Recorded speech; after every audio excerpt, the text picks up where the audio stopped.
me, living in Hodgkins, Illinois. Very young child at the time, maybe 3 or 4 years old at most. Have reoccurring dreams of a woman standing under my second-story bedroom window beckoning me to jump into her arms. Somehow I unlock the window and fall into her embrace. Her skin is unnaturally smooth, with the texture of silk and the smell of lavender. Her face is blurred, as though it is in constant motion. Definitely features present underneath, although I can't see anything. As my body lands in her arms, there are sirens in the distance. Not police, but tornado, foghorn sirens. She starts running out of the alleyway into the street. There isn't anyone around aside from us, but the sirens are getting louder. Holding me close, she runs towards the train tracks that are directly behind the house. PIC related, this is after a local industrial company built warehouses over the immediate wall of foliage. The road that crosses them leads to a dead end bordering a thick forest. After we cross the tracks, the sirens turn into voices. Tens of hundreds of different voices screaming something incoherently at us as we move deeper into the woods. Each time I would have this dream, we would get further into the woods. I remember only once getting somewhere remarkable. A small mossy headstone with a headless angle somewhere unreasonably deep in the woods away from any cemeteries. Fast forward a few years, cousins are living in the house now and we have moved further south. I ask my oldest cousin, who is 6 years my senior and has the room I stayed in when we lived in the house, if she has had any weird dreams. She looks surprised, and says she has a recurring dream about a lady knocking on the house door asking if her baby is inside. She says the woman somehow gets inside the house and is crying, but her face looks like when a VHS tape is being eaten by a VCR. The woman asks repeatedly where her baby has gone to before the sounds of sirens in the distance cause her to quickly flee the house. According to my cousin, the sirens are like in the old times when the bomber planes came. I ask her if she remembers where the woman had run off to. She responds by pointing towards the tracks. We decided to go past the tracks to see if we could find anything. This was roughly 2006 to 2008, before the warehouses in the previous post were developed, so the woods were still there in all their glory. We don't find anything, just several scraps of clothing and a few headless baby dolls. We're starting to get a little spooked, but we keep looking around before we find something really strange. Sitting on a stump overlooking the tracks was a doll that was significantly older than the rest. It looked to have been from, at the earliest, the early 1930s. It too was headless, although we found what we believed to be the remains of its shattered hair scattered around the stump.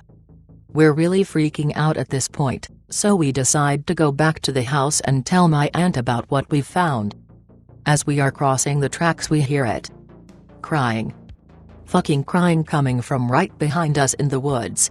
There wasn't anyone but us here a minute ago, so we knew there couldn't have been another person. My cousin starts to run, hauling ass back towards the house.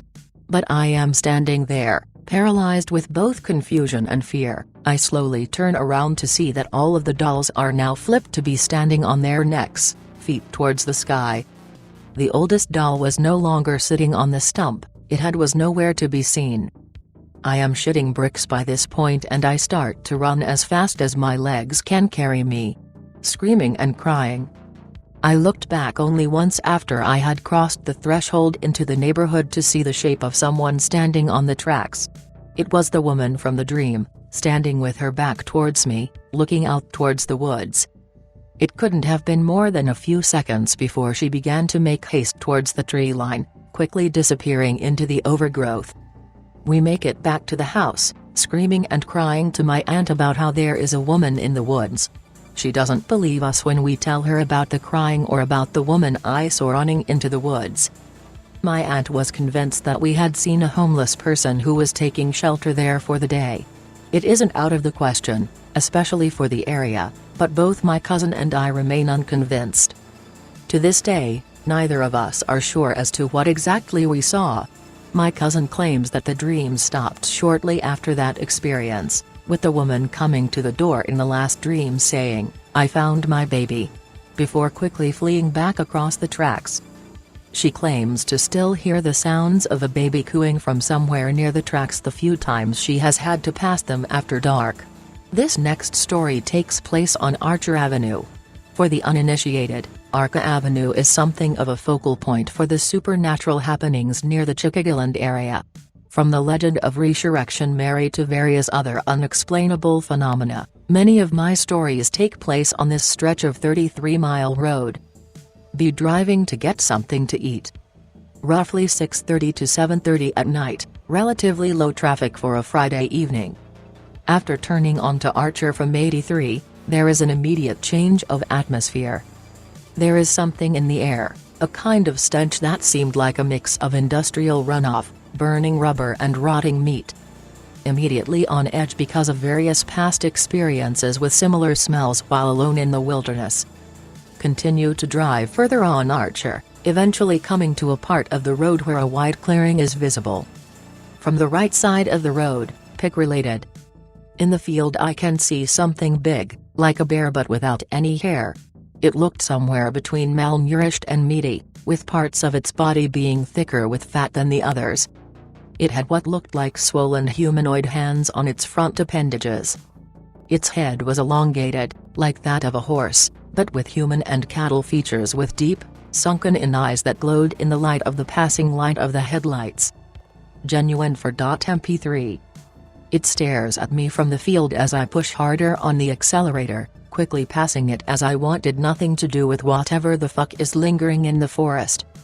As I continue driving, the smell persists, reaching something of a nauseating peak.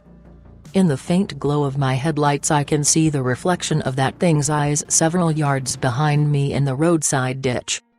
This thing was fucking following me, out of predatory instinct or curiosity I had no clue, but I was disturbed by the fact that it hadn't retreated deeper into the wilderness, instead electing to follow me. The implications of this still terrify me.